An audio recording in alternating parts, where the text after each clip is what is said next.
My fiancée said, "I can't marry you. I'm still in love with my ex." I looked her dead in the eyes and said, "Message received." The next day, I canceled the wedding, sold the house, moved across the country, and smiled when I found out her soulmate dumped her a month later. The last time I saw Mia, the sky was the color of steel, that flat gray that sits heavy over a city before a storm. She stood by the window of our apartment, clutching her phone like it held the answer to a question she didn't want to ask. "I can't do this anymore, Noah," she said softly. "I thought I could, but I can't." I was halfway through sanding the final leg of the dining table we'd built together, the one we'd said would see a lifetime of dinners and stories. I looked up. "Can't do what?" "Us," she said. "I'm still in love with Daniel." The words didn't crash into me. They just rearranged the air. Everything in the room froze. The smell of sawdust, the soft hum of the fridge, the half-finished cup of coffee beside her, untouched for an hour. Daniel, her just a friend, her its ancient history. I set the sandpaper down slowly. "Message received," I said. It was the only thing I could think to say. That night, I canceled the engagement, emailed the landlord to break the lease, and started looking for jobs in another city. Mia cried. She said she was confused, that she needed time. But I wasn't interested in being her intermission while she rewrote the script. 2 weeks later, I packed my life into a U-Haul and drove 8 hours south to Austin.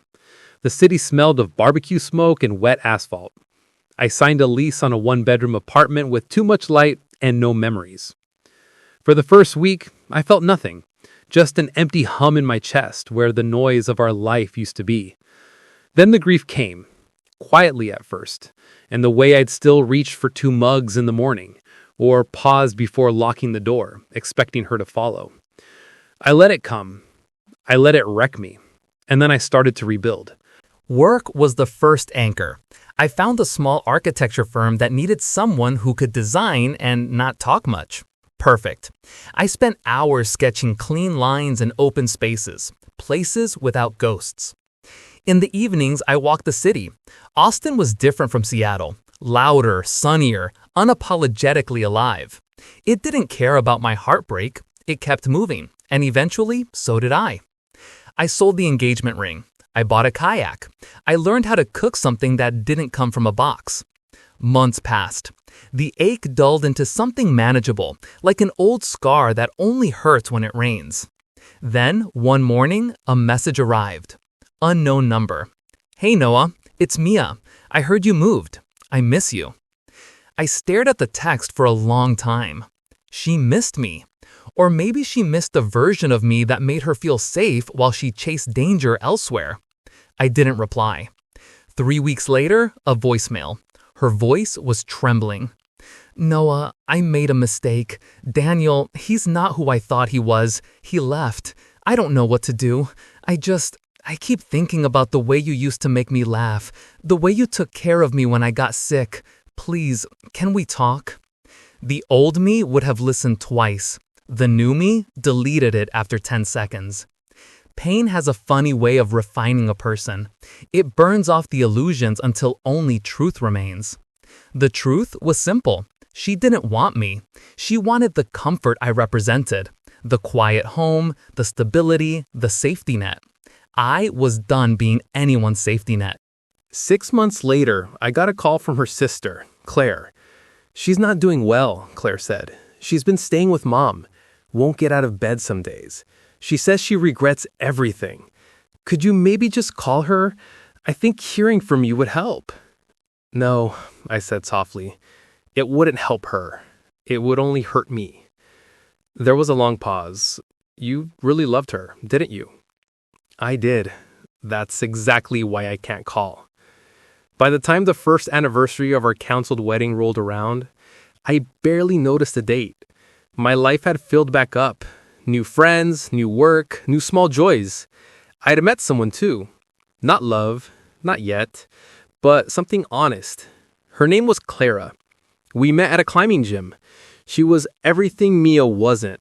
Grounded, transparent, and capable of playing emotional chess. One night while we were making dinner together, my phone buzzed again. A local number. A text.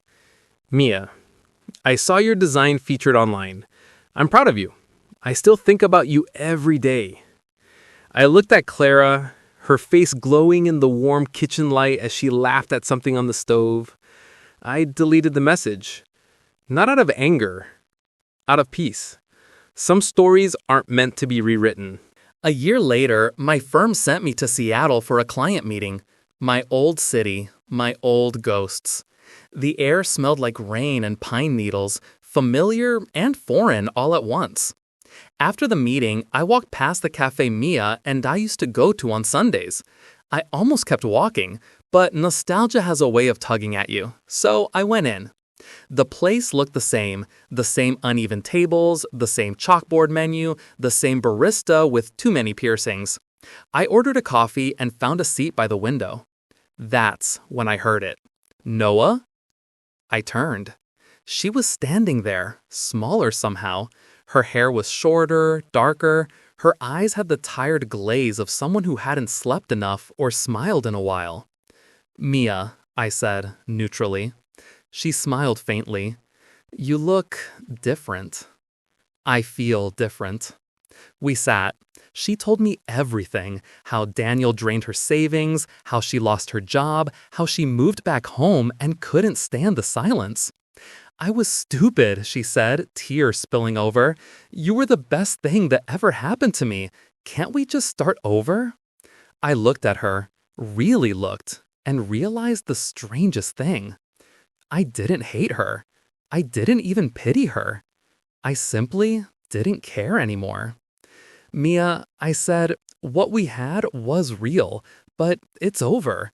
You didn't just leave me. You left who I was when I was with you. That version of me doesn't exist anymore. She shook her head. You sound so cold. I smiled slightly. No, just healed. I stood, left a few dollars for my coffee, and walked out. Outside, the rain had stopped. The clouds were breaking, thin lines of sunlight spilling through like threads of gold. I took a deep breath, feeling the air fill my lungs. Not heavy anymore, not sharp, just clean. Back in Austin, I stood on my balcony that night, watching the city lights flicker against the dark. Clara texted, "Dinner tomorrow? I found the new taco place." I smiled. The silence around me wasn't empty anymore. It was full of potential, of peace, of everything I'd built from the ruins. Mia's story had ended in that cafe. Mine was still being written, line by line, beam by beam. And for the first time in a long time, it felt like the foundation was finally solid.